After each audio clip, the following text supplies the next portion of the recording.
Paul, nice to have you with us because we've heard these headlines this morning from China. European futures popping higher, in particular in France, as a result of this. A commitment to further fiscal stimulus in all areas. How much of a game changer is this or not, Paul?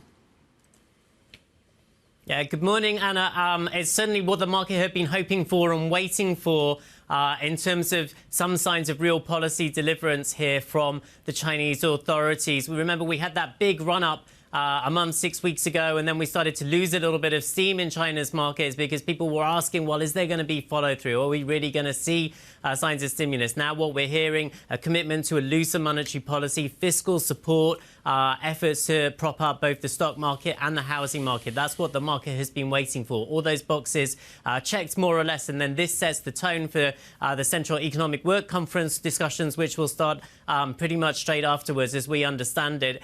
So the market will be wanting to see more follow-through, more delivery, more details, but at the moment we've got gains in the equities market, and particularly corporate bonds have been getting ready for this. We've seen some parts of that market yields falling for 20 days in a row, people liking it on the rate side, people liking it on the fiscal side as well, so double whammy there. Paul, how sceptical are investors, though? We've got the talk, do we have the walk? I think that the market will certainly want to believe it and price in the good news. Certainly, there's been a great deal of reticence, but it's gotten to the point where it feels like, something really had to be delivered. We've had quite a lot of incremental measures along the ways, and now more of a package is what the market has been hoping for. It's hard, right? It's hard to know with certainty whether we will get that delivery and whether it will be enough. There's been a lot of disappointment. There's been a lot of false starts already in the market and a lot of investor disinterest as well. So not the entire market engaged. But if it does really catch wind, then it could start to gain a lot more traction and momentum because valuations are so low across the market.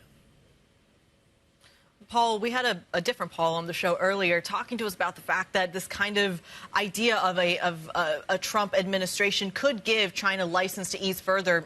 Do you agree with that?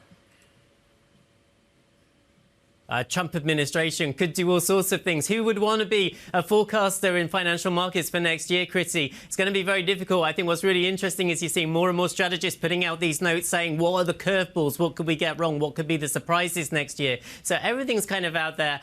More rate cuts certainly possible. But on the other hand, people are even talking about the US might need to tighten again in the second half of the year, depending on the inflation outlook. So it's very uncertain at the moment in terms of where we're going to get, where we're going to see, how it's going to kind of rebound across the rest of the markets as well. So people happy to stick with their game plan for now, but there's going to be lots of uncertainty and wobbles along the way.